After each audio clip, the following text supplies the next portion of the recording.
Hello everyone and welcome to another training video for the Inspire project. Today we're tackling the topic of adapting facilitation to different sports disciplines. And let's start with a question. What do you think changes between facilitating a meeting and facilitating a sports training? By the end of this training session, we might find an answer to that. And also by the end of the session, you will be able to understand how facilitation principles vary across different sports, recognize the main tools we can adapt, things like language, gestures, rhythm, and feedback, and start designing inclusive facilitation strategies for your own sports environments. So, why do we need to adapt facilitation in the first place? Every sport has its own rhythm, its own structure, and sensory environment. Inclusion begins with observing this environment, the space, the time, the sport's energy, and the attention. The facilitator's job is to translate universal principles into sport-specific actions. One of the most important ideas here is that facilitation means adapting the environment and not the person. A child shouldn't have to change to fit the sport. Instead, the sport should open up to include the child. So facilitation is dynamic. A good facilitator adjusts and adapts constantly depending on the group's composition, its physical and emotional energy, the diversity of sensory and cognitive needs within the group, and the specific goals of that moment. Now let's talk a bit about the roles of a facilitator. They are an observer, noticing group signals. They're also a translator who turns ideas into actions that make sense on the field or in training.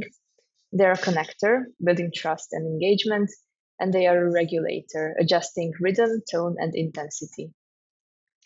If we compare general facilitation to facilitation in a sports context, we can see where the differences lie. Elsewhere, facilitation might mean managing a dialogue, while in sports it means managing energy. Visual facilitation becomes body demonstration. Building trust becomes encouraging cooperation, and emotional awareness translates into managing frustration and excitement. To do this well, facilitators rely on this set of adaptable tools that work across sports. The first is language, which should be clear, positive, and action oriented. For example, saying run to the red cone gives focus, while just yelling move faster creates pressure. The second one is gestures and visual aids. So, bodies, colors, and symbols can all support concentration. For example, using visual routines, coded gestures, or pictograms. Next up is rhythm and timing. Predictability builds safety. So, keeping consistent timing, clear transitions, and visible cues for starting or stopping an activity helps athletes feel grounded. Then there's feedback and reflection. The feedback should be short, concrete, and encouraging. For instance, asking what worked well instead of asking what went wrong. And finally, emotional presence. A calm voice leads a calm group. So your tone shapes the emotional climate of the session. Each of these tools does something distinct. Language creates structure and clarity, therefore, you should use short, concrete sentences to get your ideas across. Gestures support concentration, so combining words with body movement. Rhythm maintains flow and safety. Feedback encourages learning, so your criticism should always be positive and constructive.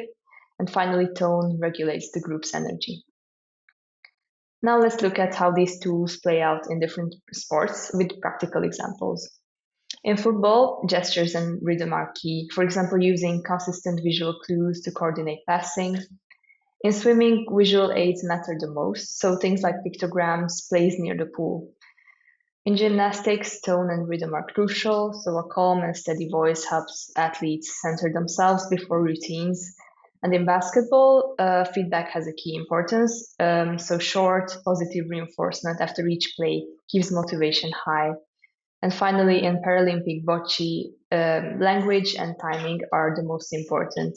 So slow visual instructions with pauses will make sure that everyone can participate comfortably.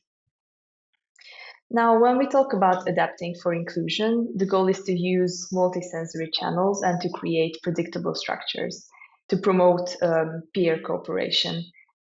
We should strive to adapt communication and space and not the person, because inclusion doesn't mean doing something different. It means making space for everyone. And before we close, let's take a moment to reflect. Which facilitation tool comes most naturally to you? Which one challenges you the most? And how does the rhythm of your sport influence the way you facilitate? And to wrap up, here are the key takeaways. So, adaptation is at the heart of facilitation. Every sport has its own rhythm and its own voice. And finally, inclusion grows from observation and creativity, because the best facilitator adapts their tools and not the people.